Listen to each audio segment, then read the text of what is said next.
Come on, you guys. For his 1994 ACE Award nomination for Best Program Interviewer. Congratulations to all our ACE Award nominees.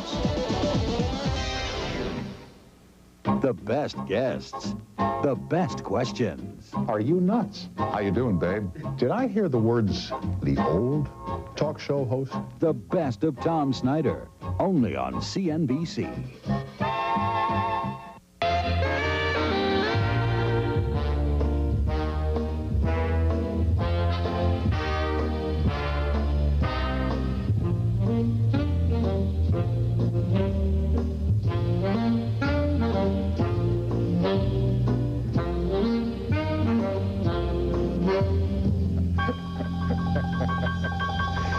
And the curtain opens on still another Snyder show here on CNBC, which is Colorcast, nothing but Colorcast.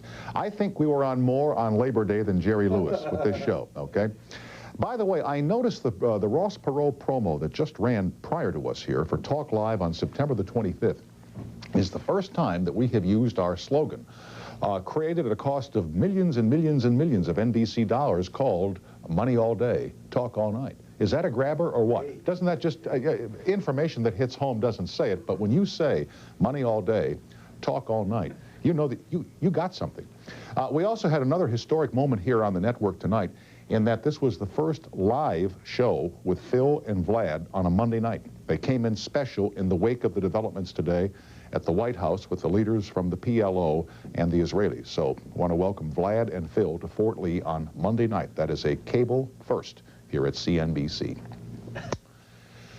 Two questions, and then on with the big show, which tonight features Sally Jesse Raphael, or as I used to call her at ABC, three-name Sally, and then Mr. Bob Golick, who is on a brand new show on NBC called Saved by the Bell, which will be on the air on Tuesdays at 8:30. Here are two questions. Number one, the peace was made between the PLO and the Israelis, and the signing was held at the White House. The question is, why?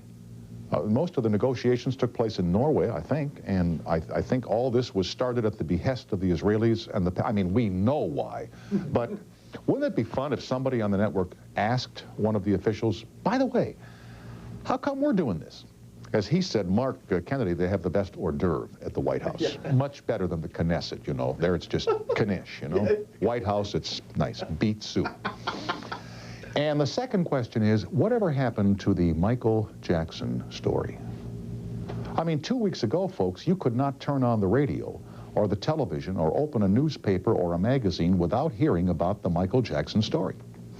And then, of course, the family of the 13-year-old plaintiff, the young boy who complained that Michael Jackson allegedly fondled him, hired the notorious Los Angeles attorney and feminist Gloria Allred to represent him in the case.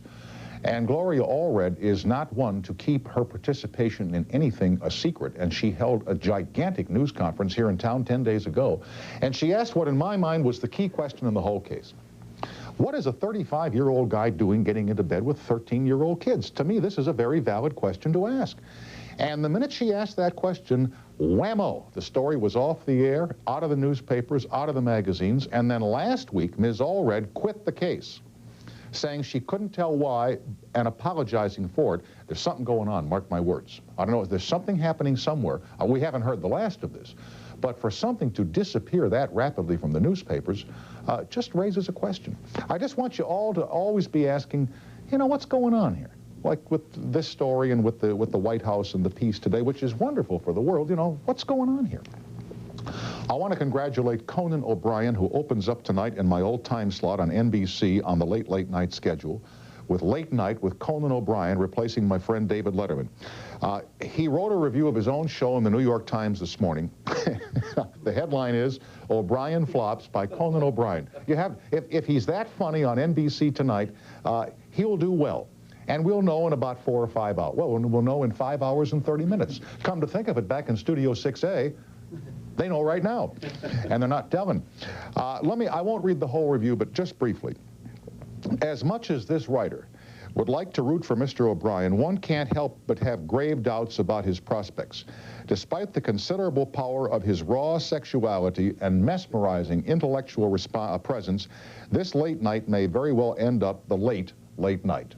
That from Conan O'Brien in this morning's New York Times. And by the way, there's a full-color picture of Conan on the front page of today's LA Times calendar section, which I bring in here not for this picture, but rather for a story inside about who makes what in showbiz. Oprah Winfrey is the top-paid showbiz personality according to the annual list put out by Forbes magazine.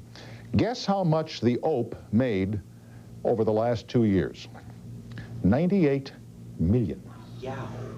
98 million for lesbian nuns and the priests who date them, huh? Geez, I mean, we work them off here with car shows and smokehouse and God knows what, you know, for a pittance, and lesbian nuns, 98 million. Something wrong. Producer Steven Spielberg barely got by, $72 million over the last 2 years. Let's see, Guns N' Roses, number 4, 53 million. Eric Clapton, number 16, 33 million over the last 2 years. But anyway, Oprah Winfrey is the top earning talk show host, top earning celebrity over the past 2 years, $98 million. I personally would hate to go back to that, but you know, Oprah's coming along. Back with Sally Jesse Raphael, the Emmy Award-winning television show host and soon-to-be Academy Award-winning movie star. Why not? You know, if it's their dream, I tend to try to make it come true. Thank you all for watching, and the Colorcast begins after these messages.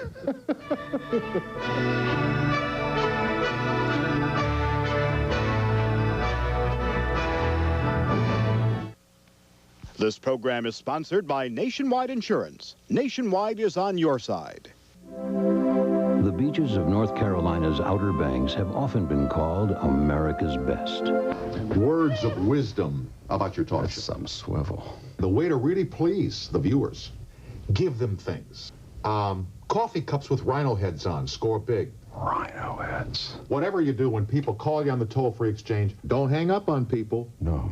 Don't hang up on them. No. And wear the same color striped shirts as I do. Charles Grodin premieres January 9th on CNBC. First in talk. Call in, fax in, express your opinion on today's toughest issues. Stay tuned for a commentary on the week that was from the man who's got an answer, or at least an opinion on everything, Dennis Miller. Next on HBO.